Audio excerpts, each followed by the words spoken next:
14 अप्रैल 1912 Atlantic ocean की स्याह रात। एक शिप खामोशी से अपने इंजाम की तरफ बढ़ रहा था।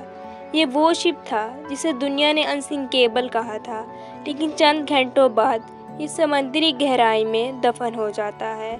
1900 में वाइट स्टार लाइन कंपनी का ख्वाब था कि वो एक ऐसा शिप बनाए जो दुनिया का सबसे बड़ा, सबसे खूबसूरत और सबसे महफूज शिप हो। आयरलैंड में हॉलैंड एंड वुल्फ एक शिप मैन्युफैक्चरिंग कंपनी में इस अजीम मंसूबे पर काम शुरू हुआ। टाइटैनिक 882 फीट लंबा, 46,000 टन वजनी, इसमें 9 डेक्स, वाटर टाइट कंपार्टमेंट्स और वायरलेस सिस्टम था।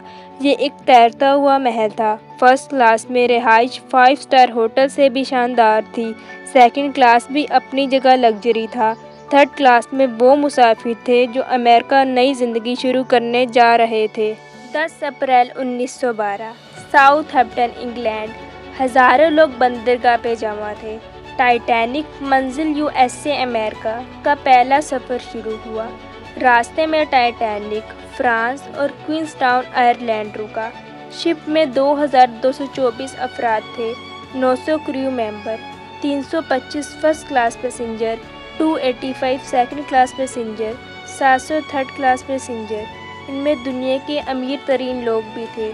जॉन जैकब, अमेरिका का अमीर तरीन शख्स, इज़ाडोर स्ट्राउस, मैसीज स्टोर का मालिक, और साथ साथ गरीब लोग भी थे।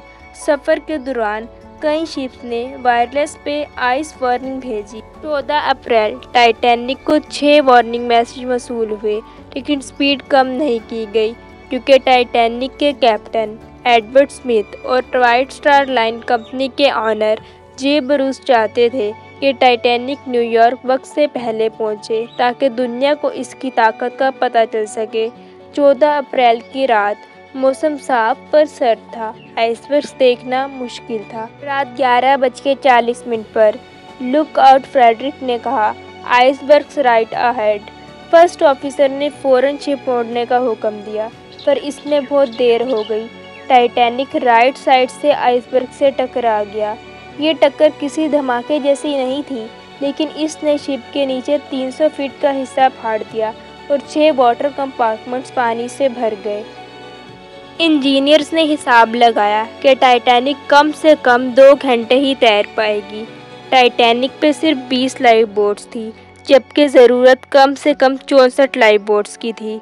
शुरू में ये लाइफ बोट्स भी भर नहीं पा रही थी क्योंकि लोग को यकीन ही नहीं आ रहा था कि ये शिप भी डूब सकती है। औरतों और बच्चों को पहले लाइफ बोट्स में बिठाया जा रहा था। फर्स्ट क्लास के लोग आसानी से लाइफ बोट्स में बैठ रहे थे, जबकि थर्ड क्लास के लोगों के लिए तमाम रास्ते बंद थे।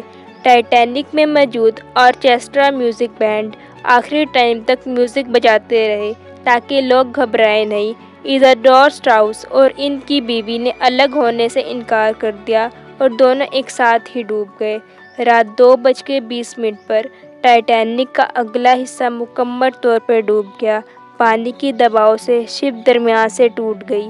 पिछला हिस्सा कुछ देर तक खड़ा रहा, फिर एक ज़बरदस्त आवाज़ के साथ समंदर में गर्क हो गया। तकरीबन 1500 लोग इस रात जान की बाजी हार बैठे। बचने वालों की तादाद 705 थी। तकरीबन सुबह 4 बजे रेस्क्यू शिप RMS कारपैथिया वहां पहुंची और लाइफ बोट्स की मदद से सर्वाइवर्स को निकाला। ये मंजिल दिल दहला देने वाला था। समंदर में सिर्फ मलबा और लाशें ही तैर रही थी।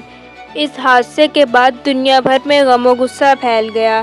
तहकीकात की और कई कवानीन बनाए गए। हर शिप पर काफ़ी लाइफ बोट्स होना लाजमी किया गया। 24/7 वायरलेस ऑपरेटर की मौजूदगी यकीनी बनाई गई। आइस पेट्रोल का क़याम किया गया। 1985 में रॉबर्ट बेलेट और उनकी टीम ने टाइटैनिक का मलबा 12,500 फीट नीचे पानी से निकाला। आज ये मलबा आहिस्ता आहिस्ता समुद्री बैक्टीरिया की वजह से ख़त्म हो रहा है। माहिरीन का ख्याल है 20 से 30 साल बाद ये मुकम्मल तौर पर गायब हो जाएगा। एक शिप जिसके बारे में कहा गया कि खुदा भी इसे नहीं डुबा सकता, वो अपना पहला सफ़र भी पूरा नहीं कर पाई। ये थी आज की हमारी वीडियो। आपको अच्छी लगी हो तो लाइक करें, सब्सक्राइब करें। अल्लाह हाफिज़।